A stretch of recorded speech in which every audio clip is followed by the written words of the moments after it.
Sir, ಇವತ್ತು ಕಾರ್ಯಕ್ರಮದಲ್ಲಿ ಒಂದು ಮಾತನ್ನ ಪ್ರಸ್ತಾಪ ಮಾಡಿದೆ. ಇಡೀ ಸಮುದಾಯ ವಿರುದ್ಧವಾಗಿ ನಿಂತ್ಕೋಬೇಕು, ಈ ರೀತಿ ಮಾಡೋದು ಸರ್ಕಾರ ಮಾಡ್ತಾ ಇದೆ. ನೋಡಿ, ನಾವು ಯಾವುದೇ ರಿಸರ್ವೇಷನ್ ಮತ್ತೊಂದಕ್ಕೆ ವಿರೋಧಿ ಅಲ್ಲ, ನಾವು ವಿರೋಧಿಗಳೂ ಅಲ್ಲ. ಆದರೆ ಯಾರೋ ಅಂಕಿ ಸಂಖ್ಯೆ, ಈ ಕೇರಳದ ಇದು ಮಲಯಾಳದಲ್ಲಿ ಒಂದು ಭಾಷೆ ಇದೆ, ಮಾತಿದೆ, 8 18 ಅಂತೇಳಿ, ಅಂದರೆ 8 8 ಅಂದರೆ 18 ಅಂತ ಹೇಳಿ. ಈ ರೀತಿ ತಪ್ಪು ಲೆಕ್ಕಾಚಾರಗಳನ್ನು ಮಾಡುವುದರ ಮುಖಾಂತರ ಸಂಖ್ಯೆಗಳನ್ನು ವ್ಯತ್ಯಾಸ ಮಾಡಿ ಯಾರ್ದೋ ಶಕ್ತಿ ಕುಂದಿಸ್ತೇನೆ ಅಂತ ಹೇಳುವಂಥ ಈ ಸಿದ್ದರಾಮಯ್ಯಂದು ವ್ಯವಹಾರಗಳುಂಟಲ್ಲ, ಈ ಸಮುದಾಯವನ್ನೇ ಒಂದು ದೃಷ್ಟಿಕೋನದಿಂದ ವಿರೋಧ ಮಾಡುವಂಥ ಪ್ರಯತ್ನಗಳನ್ನು ಭಾರಿ ಹಿಂದಿನಿಂದಲೇ ಮಾಡ್ತಾಯಿದ್ರು.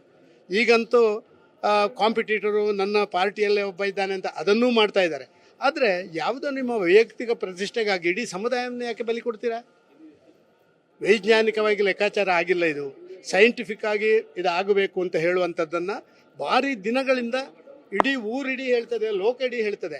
ಆದರೆ ಇವರ ಕಿವಿ ಇಷ್ಟು ಕಿವುಡಾಗಬಾರ್ದು. ಸಿದ್ದರಾಮಯ್ಯರದು ಸಂಖ್ಯೆಯನ್ನು ಕಡಿಮೆ ಮಾಡಿ ಯಾವುದೋ ಒಂದು ಒಕ್ಕಲಿಗ ಸಮುದಾಯವನ್ನು ನಾನು ಕಂಟ್ರೋಲಿಗೆ ತರ್ತೇನೆ, ಅವರಿಗೆ ಕೊಡುವಂಥ ಹಕ್ಕುಗಳನ್ನು ಮೊಟಕುಗೊಳಿಸ್ತೇನೆ ಅಂತ ಏನಾದರೂ ಸಿದ್ದರಾಮಯ್ಯ ಆಲೋಚನೆ ಮಾಡಿದರೆ ಇದವರ ಕೊನೆಯ ದಿನಗಳನ್ನು ಅವರು ಎಣಿಸುವಂಥ ಕಾಲ ಅಂತ ನಾನು ಹೇಳಲಿಕ್ಕೆ ಇಚ್ಛೆ ಪಡ್ತಾ ಇದ್ದೇನೆ.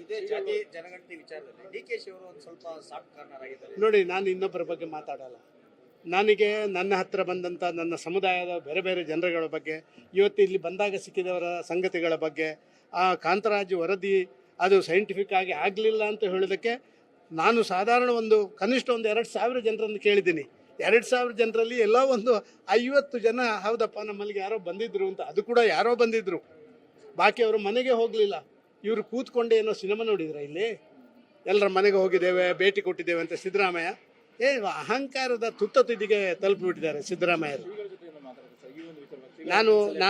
ನಾನು ಶ್ರೀಗರ ಪಕ್ಕದಲ್ಲಿ ಕೂತ್ಕೊಂಡಿದ್ದೆ, ಆದರೆ ಇದರ ಬಗ್ಗೆ ನಾನು ಇಲ್ಲಿ ಏನು ಮಾತಾಡ್ತೇನೆ. ಇವತ್ತು ಶ್ರೀಗಳಲ್ಲಿ ಮಾತಾಡ್ತೇನೆ, ಇಲ್ಲಿ ಬಂದಂಥ 100 ಜನರಲ್ಲಿ ಮಾತಾಡ್ತೇನೆ, ನನ್ನ ಪಕ್ಷದ ಎಲ್ಲ ಜನಪ್ರತಿನಿಧಿಗಳಲ್ಲಿ, MLAಗಳಲ್ಲಿ, MP ಗಳಲ್ಲಿ ಮಾತಾಡ್ತೇನೆ. ಮತ್ತು ಇದನ್ನು ಎಲ್ಲ ಒಂದು ಕಡೆ ಈ ರೀತಿ ದುರಹಂಕಾರದ ವರ್ತನೆ, ಒಂದು ಸಮಾಜದ ಮೇಲೆ ಗದಾಪ್ರಹಾರ ಮಾಡುವಂಥ ಈ ಪ್ರವೃತ್ತಿಯ ಬಗ್ಗೆ ಇದನ್ನು ನಾನು ಖಡಾಖಂಡಿತವಾಗಿ ಖಂಡಿಸ್ತೇನೆ. ಅಲ್ಲ ರೀ, ಇದೆಲ್ಲ ಚರ್ಚೆ ಆಗಬೇಕು, ಎಲ್ಲವೂ ವಿಚಾರಗಳು ಹೊರಗೆ ಬರಬೇಕು. ಆ ವಿಚಾರಗಳು ಹೊರಗೆ ಬರುವಂಥ ಇವತ್ತು DK ಶಿವಕುಮಾರ್ ಅವರ ಪಾರ್ಟಿಯವರ MLAಗಳನ್ನು ಕರೆದಿದ್ದಾರೆ. ಏನಾಗಿದೆ ಅಂತ ತಿಳ್ಕೊಳ್ಳೋಣ, ಎಲ್ಲವನ್ನ ತಿಳ್ಕೊಂಡು ಮಾಡಬೇಕು, ಏಕದಮ್ಮ ಹಾರಿ ಬೀಳುವಂಥ ಕೆಲಸ. ಕುಮಾರಸ್ವಾಮಿ ಮಾತಾಡಿದ್ದಾರೆ, ತಗೊಂಡವರು ಮರಣ ಶಾಸನ ಬರೀತಾರೆ ಸಮುದಾಯಕ್ಕೆ, ಅದು ಅವರ ಸ್ಟೇಟ್ಮೆಂಟ್. ನ್ಯೂಸ್ ಫಸ್ಟ್, ನಿರ್ಭೀತಿಯಿಂದ ನಿಮ್ಮ ಪರವಾಗಿ.